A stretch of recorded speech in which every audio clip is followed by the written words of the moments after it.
नमः शिवाय। श्री शिव महापुराण रुद्र संहिता सतीखंड अध्याय 86। दक्ष तथा देवताओं का अनेक अपशकुनों एवं उत्पात सूचक लक्षणों को देखकर भयभीत होना। ब्रह्मा जी बोले, इस प्रकार गणों सहित वीरभद्र के प्रस्थान करने पर दक्ष तथा देवताओं को अनेक प्रकार के अपशकुन लक्षण दिखाई पड़ने लगे। गणों सहित वीरभद्र के चले देने पर वहाँ अनेक प्रकार के उत्पात होने लगे। हे देवर्षि, यज्ञ विध्वंस की सूचना देने वाले तीनों प्रकार आध्यात्मिक, आदि दैविक एवं आदि भौतिक के अपशकुन होने लगे।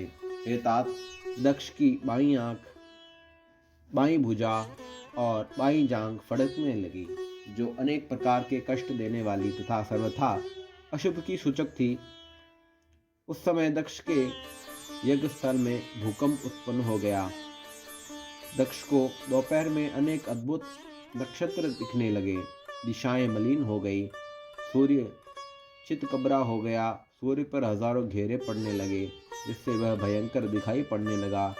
बिजली तथा अग्नि के समान दीप्तिमान तारे टूटने लगे। नक्षत्रों की गति टेढ़ी एवं नीचे की ओर हो गई। हजारों गिद्ध दक्ष के सिर पर शुकर पड़ने लगे और अनेक गिद्धों ने पंखों की छाया से यज्ञ मंडप ढक लिया। यज्ञ भूमि में सियार तथा उल्लू शब्द करने लगे। आकाश मंडल में श्वेत बिच्छुओं की उल्का वृष्टि होने लगी। धूलि की वर्षा के साथ तेज हवाएं चलने लगी। विवर्त घूमती हुई वायु से कंपित होकर टिड्डियां सब जगह उड़ने लगी। दक्ष ने देवताओं के साथ जिस नवीन एवं अद्भुत यज्ञ मंडप का निर्माण किया था, उसे वायु ने ऊपर की ओर उड़ा दिया। दक्ष आदि सभी लोग अद्भुत प्रकार से रक्त का वमन करने लगे और हड्डियों से समन्वित मांसखंड बार बार उगलने लगे। वे सभी लोग वायु के झोंके से हिलते हुए दीपक के समान कांपने लगे और शस्त्रों से आहत हुए प्राणियों के समान दुखित हो गए।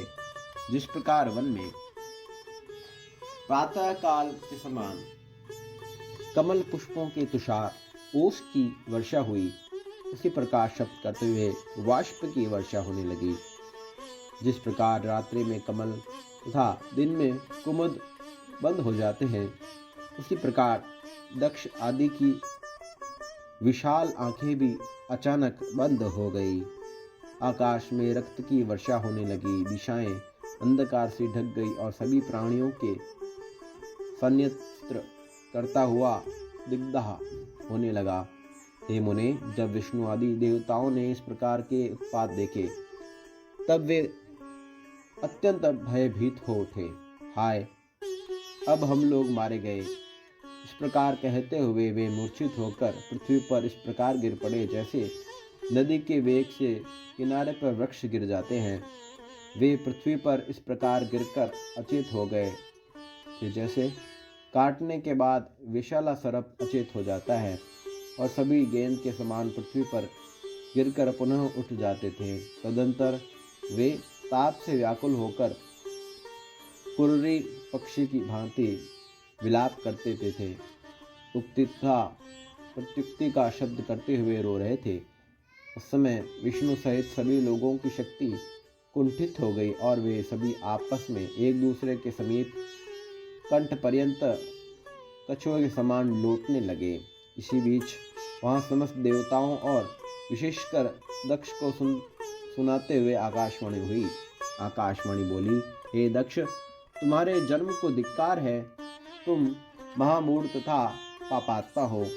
शिवजी के कारण आज तुम्हें महान दुख प्राप्त होगा, जिसका निवारण नहीं हो सकता। यहाँ जो तुम्हारे सहायक मूर्ख देवता उपस्थित हैं, उन्हें भी महान दुख होगा, इसमें संशय नहीं है। ब्रह्मा जी बोले, हे मुने, उस आकाशवाणी को सुनकर और उन उपद्रवियों को देखकर दक्ष तथा अन्य देवता आदि भी अत्यंत भयभीत हो उठे। उस समय दक्ष मन ही मन अत्यंत व्याकुल हो कांपने लगा और अपने प्रभु लक्ष्मीपति भगवान विष्णु की शरण में गए। भयभीत तथा बेसुध वे दक्ष उस सजन वत्सल देवादिदेव विष्णु को प्रणाम करके तथा उनकी स्तुति करके कहने लगे, ओम नमः शिवाय। श्री शिव महापुराण रुद्र संहिता सतीखंड अध्याय 86 संपूर्ण हुआ।